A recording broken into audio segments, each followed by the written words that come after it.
मेरो pre board एक्जामको first day कस्तो भयो as a student in Nepal आज हजुरहरूसँग सेयर गर्छु है त। So hello everyone, it's me Roshna. Welcome to my first day of pre board exam as a student in Nepal. यो नर्मल डेहरू र कलेज डेहरू भन्दा चाहिँ मेरो एक्जामको टाइमको रुटिन चाहिँ डिफ्रेन्ट नै हुन्छ। सो म चाहिँ उठेर फ्रेसन अप भएर पनि अब चाहिँ पढ्न बस्न थालेको थिएँ किनकि लेट भइसकेको थियो नि त। We don't have any time, तर मलाई टाइम एन्ड अगेन चाहिँ हाई आएको थियो किनकि बिहान छिटो उठेको भएर। अनि हाम्रो एक्जाम चाहिँ मर्निङमा थियो किनकि हाम्रो क्लासेस कलेजहरू पनि मर्निङमै हुन्थ्यो, त्यही भएर अब चाहिँ म ढिला नगरिकन पढ्छु। अनि मैले पढ्ने भनेको चाहिँ नोटबाट र मोबाइलबाट हो किनकि हाम्रो सबै नोटहरू पिडिएफहरू मोबाइलमा नै हुन्छ।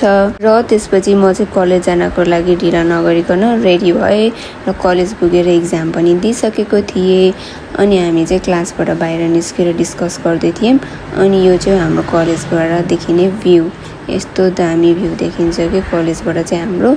अरू बेलामा भनेको चाहिँ हिमालहरू पनि देखिन्थ्यो भने आज चाहिँ देखेको छैन किनकि आजभोलिको वेदर अलिक क्लियर छैन नि त। अनि यस्तो भ्यू चाहिँ देखिरहेको थियो है। अनि हामी साथीहरू चाहिँ एकअर्काको एक्जाम कस्तो भयो भनेर सोधेर डिस्कस गरेर अनि एकछिन गफ पनि हानिदिएर अनि फाइनली हामी चाहिँ कलेजबाट निस्क्यौँ घर जानको लागि। अनि म चाहिँ मोस्ट अफ द टाइम चाहिँ हिँडेर नै जान्छु, हिँडेर नै आउँछु, कहिलेकाहीँ मात्र अटोमा आउने। अनि घर आइपुगेको त यहाँ मम्मीजीहरू चाहिँ डिस्कस गर्दै हुनुहुन्छ रहेछ के कुराहरू। अनि फाइनली घर पनि आइसकेको थियो, भोक पनि लागिसकेको थियो। अनि त्यसपछि मैले ढिला नगरिकन खाना खाएँ। खानामा चाहिँ के थियो भन्नुहुन्छ भने खाना आलुको तरकारी अनि यो अन्डा चाहिँ मैले आफै फ्राई गरेको, अनि मुला सलाद भइहाल्यो। अनि त्यसपछि खुर्सानीको अचार थियो। अनि अब भोक लागिसक्यो भनेर म त गम कि गम भात खाएँ कि।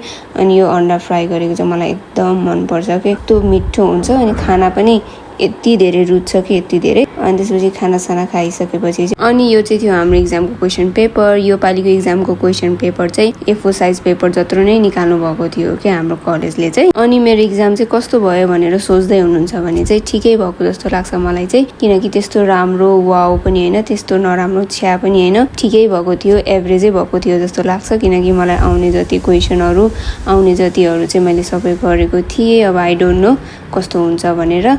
सो अनि मेरो स्किन चाहिँ हेर्न कस्तो ग्लोई भएको थियो।